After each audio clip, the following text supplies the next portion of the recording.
Hey everybody, and welcome to another Flipping Pages. Now in today's episode we're gonna have a look at this magazine over here. This is Wargames Illustrated issue 460, April 2026. This issue comes with a free Japanese Army infantry frame, which, well, I will put together and paint in another video.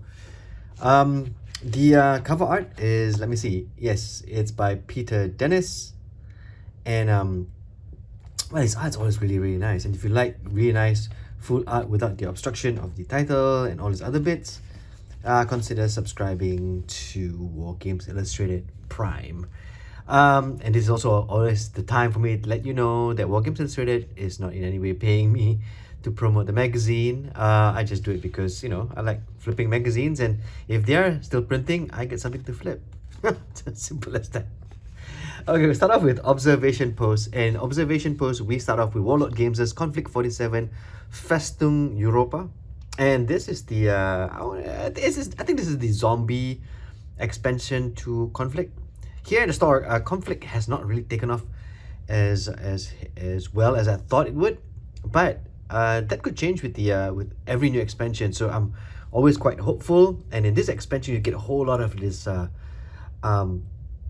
zombies. They are from the Totenkopf Horde, and then you got some really nice looking. Let me see if I can show you over here. Miniatures over here. You got, you know, Rebecca Wells, and you got Die well, yeah, that guy, and then this, you know, figure right here. And then moving on, we have North Star's Warriors of Athena miniatures range. The books have already arrived at the store, and I'm really happy the way it looks. The design though reminds me of Ray Harryhausen. It's got that vibe, which I think is what they were trying to go for with the rule set. This high fantasy style design, you know, pretty much also a bit of a retro thing happening, which is it's a definitely a look. It's definitely a look. The two books are Warriors of Athena, Heroes and Quest is now available. So it's nice to see they have miniatures as well.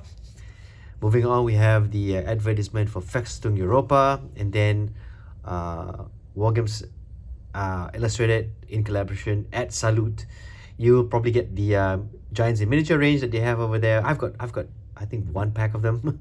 And then the pretty much Wargames Illustrated's advert for their place in Salute.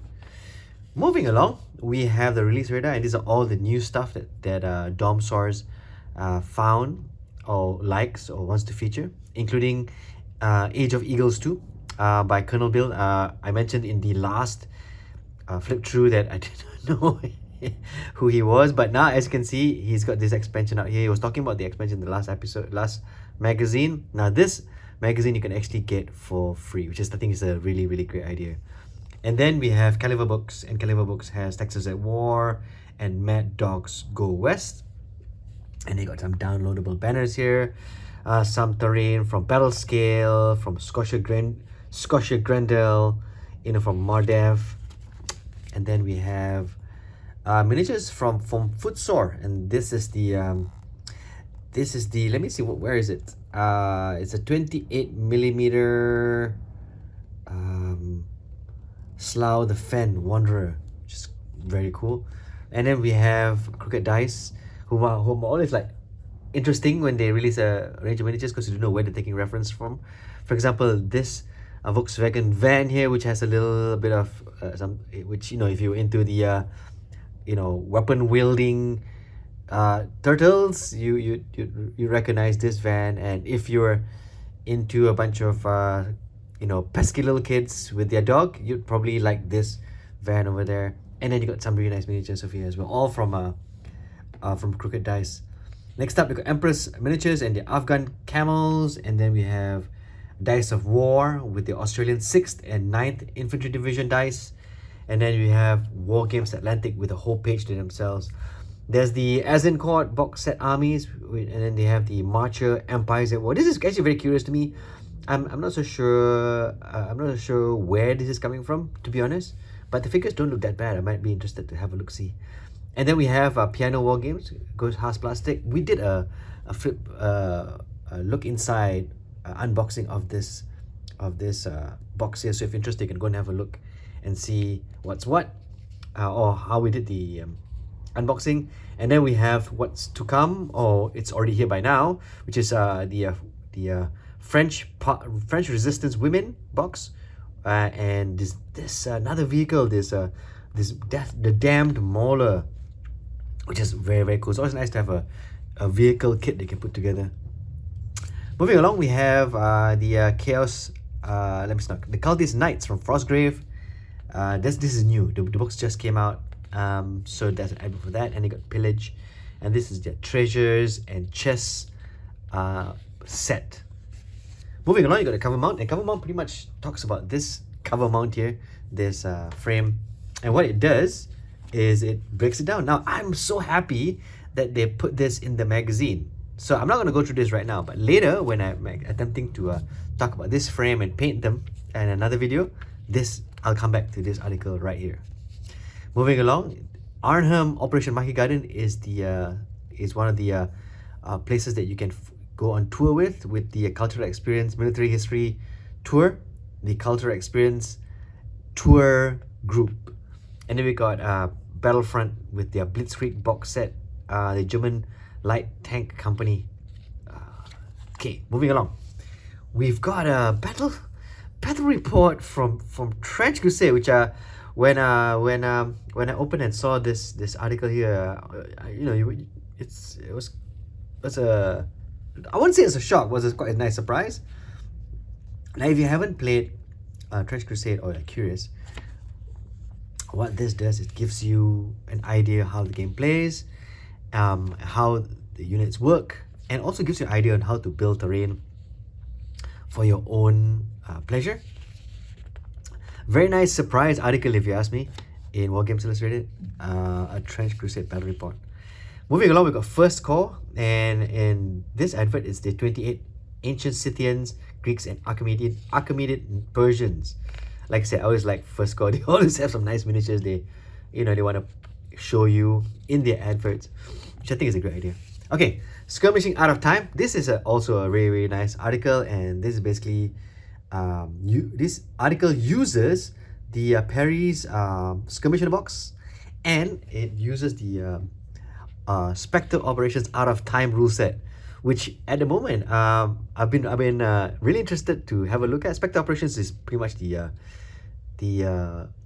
modern rule set, but Out of Time is how they took that the rules of Special Forces, and they made it how should I put, they modified it, right? Converted it to different periods, which I thought was really, very interesting. So yeah, check that out in this article over here. And then we've got an ad for Rubicon models. Moving along, some nice terrain bits, making a colonial stockade for the early New Zealand wars. And here's show you how the plan and what things look like. It feels like a very nice terrain kind of issue for me, this one. But I'll show you why in a bit. And then we got Butcher and Bolt from GameFound. Moving along, we have the Banks of the River Nile. These are Belgians in the Sudan. And it's kind of nice because they also show you some Foundry miniatures. Foundry has a huge range of miniatures. And it's nice that they featured some of them, including, but they also have some Old Glory Mahadis miniatures as well, which I thought was really, really cool. They used a homebrew rule set, which I thought was also a great idea. But again, it's the kind of article that you read and then you consider getting into the period, right? Which I thought it's always a great idea. As you can see a whole lot of like heraldry and like flags and stuff like that. And then we got Wayland Games with their advertisement, and then we have Warriors of Athena, which seems to be the flavor of the month. Okay, so moving along, we got Dragon, Snails, and Adventure. And what this is more adventures for Harefoot Jousting And there you got Dracula's over there from Archon Studios, which I thought was like really nice that they've included that to have like a nice range of miniatures. I love miniatures, and having a look at an article that actually incorporates all these other miniatures is great. Now, if you're also interested, there are other scenarios in the game for Harefoot jousting, and you can check them out in the previous magazine. Moving along, we got Heinz figures, and then we got this thing over here. This is Eagles for the Empire, Achille per l'Impero, and this is available worldwide on Amazon. This is a new rule set, I think, which I think is always great to have. And we'll talk about this in a bit later, because there's an article that talks about all these new rule sets that are coming out. Moving along, we have Frame Focus, and in Frame Focus, they took this frame over here and they attempted to put together a nice little vignette or diorama for the Japanese infantry. All these little tips that you can use when you're putting this thing together, and step by step too, which is always fantastic if you ask me. And then we have this rule set over here, which I really do not know who they were, but apparently it's a new rule set that's out there called Shiver Shield. And what it is basically a new rule set, and what happens is they got the new rule set and they break it down, which I thought was a really good idea for a Wargame magazine to feature a totally new rule set. Moving along, we have the 4th Silver Bayonet Bash. Now this article was interesting already until this part, right, where they show the tables that were available to play. And just by looking at the tables, you can see the ideas that you can take to build your own table when putting together a Silver Bayonet game. And it's always nice to have a lot of little examples for you to choose from, all the way from something so sparse like the Shipwreck to something like really, really heavy like the Revenants Revisited. And then moving along, we have Too Many Rules. Now this is actually a nice opinion piece on are there too many rule books? Just simply by the fact that you're going through Wargames Illustrated basically means that you're interested to see what's new, and whenever you're interested to see what's new, there's always this situation where there are new rule sets for you to like check out. And the writer, obviously, he's putting forward, do we really need all these rule sets? Is there a situation where having a whole lot of rule sets tends to dilute the gaming group? And then you have the devil's advocate, or someone who knows who's doing the counter to the argument. Really nice opinion piece, which it's worth the read. Actually, if you ask me, it's definitely worth the read. And then we have Mardev, Arrowhead Miniatures, all paying the bills. Art Master Studio, Warriors Athena Miniatures, got the Knuckle Dusters, Patrick Miniatures and stuff like that, paying the bills. Skytrax, we got Tumbling Dice, Halayan and Company, and then the advert for Historicon 2026. Dixon Miniatures, Partisan, Dragons, that means Baron's War, Eversham. I think this is a Wargames convention. It's supposed to be a lot of demos and stuff like that. And then all of these folks paying the bills, and an advert for the next issue where you will get one of these two Flames of War Battlefront tanks, which I thought was really interesting. And then an advert for Piano Wargames French in Great Coats 1804. The back page is, as always, will be Gripping Beasts from their Lurkio range. And you got the Sassanid Persians, elephant stuff. The elephants are always really great. I gotta finish my elephants, by the way. Anyways, moving along, that's pretty much it. That's the magazine flip through. I really apologize for the drilling. As you can hear some drilling in the background. They're doing some construction over the last couple of weeks here at the store, outside, not at the store, but it's been madness. They've been drilling so much that I've been having so much difficulty trying to put together some content in as much quiet as I can. So I hope you don't mind that. That is it. That's the flip through of issue 460, April 2026, where you also get the free frame. If you like content like this, I think it's gone quiet for a bit. Has it gone quiet? Yes, it has. Yeah, so if you like content like this, don't forget to like and subscribe. And as always, until the next flip through, don't forget to enjoy painting those figures. Oh, there it is.